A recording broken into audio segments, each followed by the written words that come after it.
നമസ്കാരം. എൻ്റെ പേര് രാഹുൽ.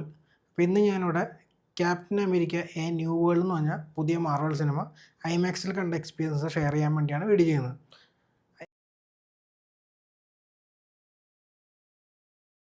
ഇത് ഐമാക്സിൽ 30 മിനിറ്റോളം എക്സ്പാൻഡഡ് സീക്വൻസ് ഉള്ള സിനിമയാണ്. ആൾസോ ഇത് 3D സിനിമയാണ്. ഇത് കൺവേർഷൻ 3D ആണത്. പൊതുവേ മാർവലിൻ്റെ ഒരു 80% കൺവേർഷൻ 3Dയും ഭയങ്കര നല്ലതാണ്. പേഴ്സണൽ ഒപ്പീനിയനാണ്. കാരണം അതിൽ ചിലപ്പോൾ ഔട്ട് ഓഫ് സ്ക്രീൻ ഒബ്ജക്ട്സ് അധികം ഉണ്ടാവില്ലെങ്കിലും അവരുടെ ഡെപ്ത്ത് അടിപൊളിയായിരിക്കും. അത് കാണാൻ നല്ല രസമായിരിക്കും. ഭയങ്കര ഇമേഴ്സീവ്. എസ്പെഷ്യലി നിങ്ങൾ ഐമാക്സ് കാണുവാണെങ്കിൽ അത് ഭയങ്കര ഇമേഴ്സീവ് ആയിരിക്കും. പക്ഷേ ഈ സിനിമയെക്കുറിച്ച് പറയുകയാണെങ്കിൽ പേഴ്സണലി എനിക്ക് ഈ സിനിമ ആയില്ല ആക്ച്വലി. ഒരു ഭയങ്കര അമാൽഗമേഷൻ പോലെയാണ്. അവർക്ക് എന്തൊക്കെയോ ചെയ്തു തീർക്കാനുണ്ടായിരുന്നു അതെല്ലാം കൂടി സിനിമയ്ക്ക് അത് അടിച്ചേൽപ്പിച്ച പോലെയാണ്. പേഴ്സണലി ഇതൊരു ഇൻക്രെഡിബിൾ ഹൾക്ക് എന്ന സിനിമയുടെ സീക്വൽ പോലെയാണ് തോന്നിയത്. കൂടുതൽ കാര്യങ്ങളും അതിനോട് ബന്ധപ്പെടുത്തിയുള്ളതാണ്. പിന്നെ അവർക്ക് എക്സ്മെൻ വരുന്നുണ്ട്. അപ്പോൾ അതിലേക്ക് വൂൾവറിൻ്റെ അഡമാൻഡിയത്തെക്കുറിച്ചൊക്കെ പറയണം. അപ്പോൾ അതിനെക്കുറിച്ച് കൊണ്ടുവരാൻ വേണ്ടി എറ്റേണൽസിൻ്റെ അന്ന് കാണിച്ച ഒരു എറ്റേണൽസിൻ്റെ ക്ലൈമാക്സിലുണ്ട്. അതിനെക്കുറിച്ച് ഇതൊരു സംസാരിക്കണം. അതിനെക്കുറിച്ച് ഇതിനെക്കുറിച്ച് സംസാരിക്കുന്നുണ്ട്. പിന്നെ ഫാൽക്കൺ ആൻഡ് വിന്റർ സോൾജർ എന്ന് പറഞ്ഞാൽ സീരീസിൻ്റെ ഒരു സീക്വൽ പോലെ. അതായത് എല്ലാം കൂടി കൂട്ടിക്കലർത്തി ലാസ്റ്റ് ഒന്നുമല്ലാത്തൊരു സിനിമയായി മാറി എന്നുള്ളതാണ് എൻ്റെ പേഴ്സണൽ ഒപ്പീനിയൻ. പിന്നെ എനിക്ക് എല്ലാവരുടെയും പോലെ ആന്റണി മക്കിയുടെ ക്യാരക്ടർ, അതായത് ഫാൽക്കണിൻ്റെ ക്യാരക്ടർ ക്യാപ്റ്റൻ അമേരിക്ക ആയതിൽ എനിക്ക് പ്രശ്നമൊന്നുമില്ല. ഈ സിനിമയിൽ മാർവൽ സിനിമാറ്റിക് യൂണിവേഴ്സ് ഇൻട്രൊഡ്യൂസ് ചെയ്തപ്പോൾ പുള്ളിനെ ഇൻട്രൊഡ്യൂസ് ചെയ്ത മുതൽ he was always suppose to be captain America. കാരണം പുള്ളിക്കാണ് ക്യാപ്റ്റൻ അമേരിക്ക ആവാനുള്ള ക്വാളിറ്റീസ് ഉള്ളത്. ഇപ്പോൾ എല്ലാവരും ബക്കി ആയിരുന്നെങ്കിൽ നന്നായിരുന്നൊക്കെ പറയുന്നതിനും ബട്ട് പുള്ളിയൊന്നും ആക്ച്വലി ആ ഒരു മാൻഡിൽ കൊണ്ടുപോകാൻ ഒരു ആപ്റ്റായിട്ടുള്ള ആളല്ല. ഒരു സൂപ്പർ സോൾജർ തന്നെ ക്യാപ്റ്റൻ അമേരിക്ക ആവണം എന്നൊന്നും യാതൊരു നിർബന്ധവും ഇല്ല. ഓക്കെ. പക്ഷേ പിന്നെ പുള്ളിയുടെ പെർഫോമൻസ് എനിക്കിഷ്ടമാണ്. ഞാൻ ഫാൽക്കൺ ആൻഡ് വിന്റർ സോൾജറിൽ ഞാൻ ആക്ച്വലി കുറച്ച് കൺവിൻസ്ഡ് ആയിരുന്നു. പുള്ളി ആ ഡൗട്ട്ഫുള്ളും അതുമൊക്കെ ആ സീരീസിൽ എനിക്ക് അവസാനം ക്ലൈമാക്സ് ഒക്കെ എത്തിയപ്പോഴാണ് എനിക്ക് ആ സീരീസ് വർക്കാവാതിരുന്നത്. ബട്ട് അവർ പറയുന്ന പോയിൻറ്റ്സ് പലതും എനിക്കിഷ്ടമായിരുന്നു. സോ ഞാൻ അതുകൊണ്ട് ഈ സിനിമ ആക്ച്വലി കുറച്ചും കൂടി ബാക്കിയുള്ളവരെക്കാളും എക്സ്പെക്ടേഷൻ എനിക്ക് ഈ സിനിമയിൽ നിന്നുണ്ടായിരുന്നു. ബട്ട് വെരി ഡിസപ്പോയിൻറ്റിംഗ് ആണ് സിനിമ. പിന്നെ എനിക്ക് ഹാരിസൺ ഫോർഡിൻ്റെ പെർഫോമൻസ് ആക്ച്വലി ഇഷ്ടമായി. പുള്ളി രസമായിരുന്നു. കാരണം പുള്ളി ആ ഒരു വൾണറബിലിറ്റി, ആ ക്യാരക്ടറിൻ്റെ വൾണറബിലിറ്റി, പുള്ളി ഒരു ഈവിളെന്ന് പറയാൻ പറ്റില്ല. പുള്ളി സാഹചര്യത്തിനനുസരിച്ച് മൂവ് ചെയ്യുന്ന ഒരാളാണ്. പുള്ളിക്കൊരു അവസാനമാകുമ്പോൾ പുള്ളിക്കൊരു നല്ലവനായി എല്ലാവരും കാണണം, അറ്റ്ലീസ്റ്റ് പുള്ളിയുടെ മോള് കാണുന്നുള്ള ആഗ്രഹമായിട്ട് നല്ല കാര്യങ്ങൾ ചെയ്യാൻ ശ്രമിക്കുന്ന ഒരാളാണ്. പുള്ളിയുടെ പാസ്റ്റ് പുള്ളിനെ ക്യാച്ചപ്പ് ചെയ്യുന്നതാണ് ഈ സിനിമയിലെ ഇത്.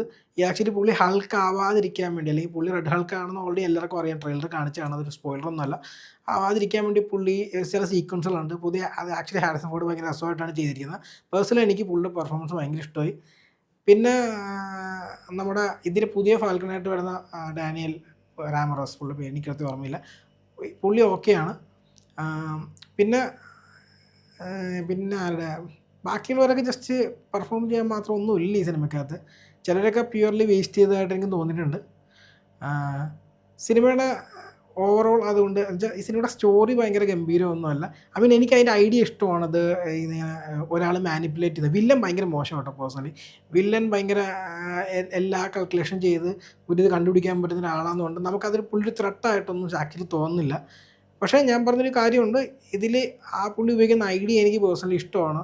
ഒരു 90s ത്രില്ലർ പോലെ ഒരു പൊളിറ്റിക്കൽ ടെൻഷൻ ഉണ്ടാക്കിയിട്ട് അത് മുതലെടുത്ത് പുള്ളിക്കൊരു കാര്യം സാധിക്കാനുണ്ടെന്ന് കാണിക്കാൻ ശ്രമിച്ചത് എനിക്ക് പേഴ്സണലി ഇഷ്ടമെങ്കിലും ഇൻ ദ സെൻസ് സിനിമയിലേക്ക് വന്നപ്പോൾ അത് ട്രാൻസ്ലേറ്റ് ചെയ്യില്ല എന്നുള്ള സത്യം. പിന്നെ ഞാൻ പറഞ്ഞില്ല, ഒരുപാട് കാര്യങ്ങൾ അമാൽഗമേറ്റ് ചെയ്യാൻ ശ്രമിച്ചുകൊണ്ട് അതിൻ്റെയും കുഴപ്പങ്ങൾ സിനിമയ്ക്കകത്തുണ്ട്. അപ്പോൾ എന്തായാലും സിനിമ എനിക്ക് എൻ്റെ കയ്യിൽ വർക്കായില്ല. പക്ഷേ this is what I think about the movie. പിന്നെ ഐമാക്സിനെ കുറിച്ച് പറയുകയാണെങ്കിൽ 30 മിനിറ്റ്സോളം ഐമാക്സ് ഫുട്ടേജ് ഉണ്ട് ഇതിനകത്ത്.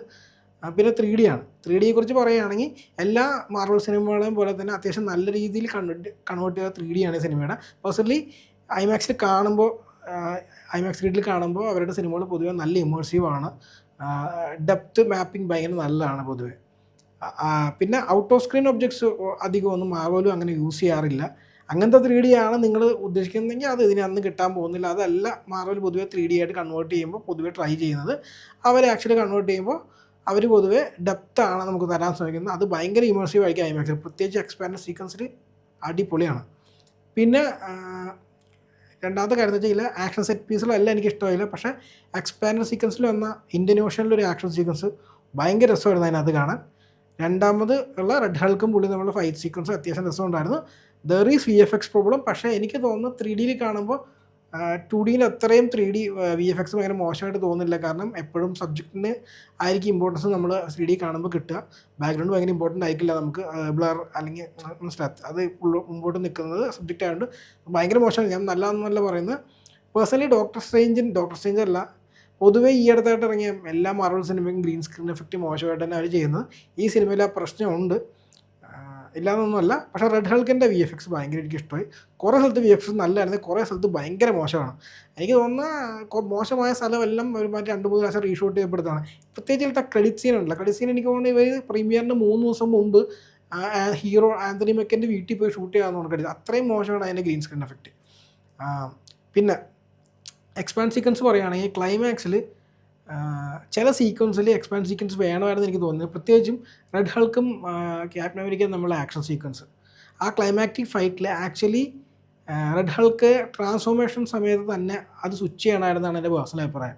അത് കഴിഞ്ഞ് കുറച്ചും കൂടി കഴിഞ്ഞ് ആക്ഷൻ സ്റ്റാർട്ട് ചെയ്ത് കുറച്ചും കൂടി കഴിഞ്ഞിട്ടാണ് അത് സ്വിച്ച് ചെയ്യുന്നത്. ആ സ്വിച്ച് ചെയ്യുന്ന രസമായിട്ടാണ് ആ ഒരു ബിൽഡിംഗ് ഇടിച്ച് പൊളിച്ചിങ്ങനെ പോകുമ്പോൾ. ബട്ട് അത് നേരത്തെ സ്വിച്ച് ചെയ്യണമായിരുന്നു ആക്ച്വലി എന്നാണ് എൻ്റെ പേഴ്സണൽ അഭിപ്രായം, ഐഡി തുടങ്ങുന്നതിന് മുമ്പ്. പിന്നെ ഉള്ളതെന്ന് വെച്ചാൽ അതുപോലെ തന്നെ വേറൊരു ആക്ഷൻ സീക്വൻസിൽ ഇതുപോലെ എനിക്ക് തോന്നി ഇടയ്ക്കിടയ്ക്ക് ജാറിങ് ആണെന്ന്, ഇടയ്ക്കിടയ്ക്ക് ഇങ്ങനെയാണ് മാറിക്കൊണ്ടിരിക്കുന്ന ഒരു ഇന്ത്യൻ നാഷണൽ ആക്ഷൻ സീക്വൻസ്. സ്റ്റാർട്ടിങ്ങിൽ ഇവർ വന്ന് ഇറങ്ങുമ്പോൾ അത് സ്വിച്ച് ചെയ്ത് ഇതായിരിക്കും, പെട്ടെന്നൊരു ഷിപ്പിനകത്ത് കയറുന്നു. പിന്നെ ഒരു സീക്രട്ട് ഫെസിലിറ്റീനകത്തൊരു ഫൈറ്റ് ഉണ്ട്. അതെന്താണ് എക്സ്പാൻഡബിൾ ആക്കാഞ്ഞെന്ന് എനിക്ക് മനസ്സിലായി. They should have been expand. Action സീക്വൻസുകൾ എല്ലാവർക്കും എക്സ്പാൻഡ് ആക്കാമായിരുന്നു. ഈസിലി ഡോറ് തുറക്കുമ്പോൾ പൊതുവേ അതങ്ങ് എക്സ്പാൻഡ് ആയാലേക്ക് മാറ്റാൻ അവർക്ക് ഈസിയാണ് സ്വിച്ച് ചെയ്യാൻ. എന്തുകൊണ്ട് അവർ ചെയ്തില്ല എന്ന് എനിക്കറിയില്ല. That was A miss for me. പിന്നെ സൗണ്ട് മിക്സ് നല്ലതായിരുന്നു ആക്ച്വലി. ചിലപ്പോൾ എനിക്ക് 12 ചാനൽ ഇത് കുറേ കൂടി നല്ലതായിരിക്കും. കാരണം ഒരുപാട് ഫ്ലൈയിങ് സീക്വൻസ് ഉള്ളതുകൊണ്ട് ഐ ക്യാൻ ഇമാജിൻ ഈ സൈഡ് സ്പീക്കേഴ്സും മേലത്തെ സ്പീക്കേഴ്സും അവർ യൂസ് ചെയ്യുന്ന അറ്റ്മോസ്ഫിയർ ഈ സിനിമ രസമായിരിക്കും എന്നാണ് എനിക്ക് തോന്നിയിട്ടുള്ളത്.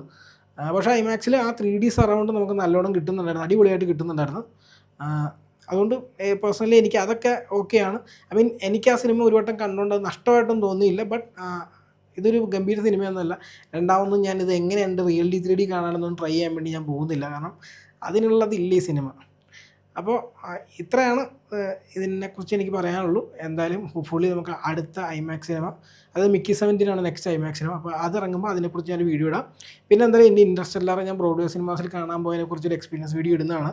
അതായത് കൊച്ചി ഐമാക്സിൽ ഇവിടെ കണ്ടപ്പോൾ ഉള്ള ഒരു ഡിഫറൻസ് എനിക്ക് എന്താ ഫീൽ ചെയ്തതിനെക്കുറിച്ചൊരു വീഡിയോ ഇടുന്നതാണ്. എനിക്കൊണ്ട് നിഖിൽ ഓൾറെഡി വീഡിയോ ഇട്ടിട്ടുണ്ട്.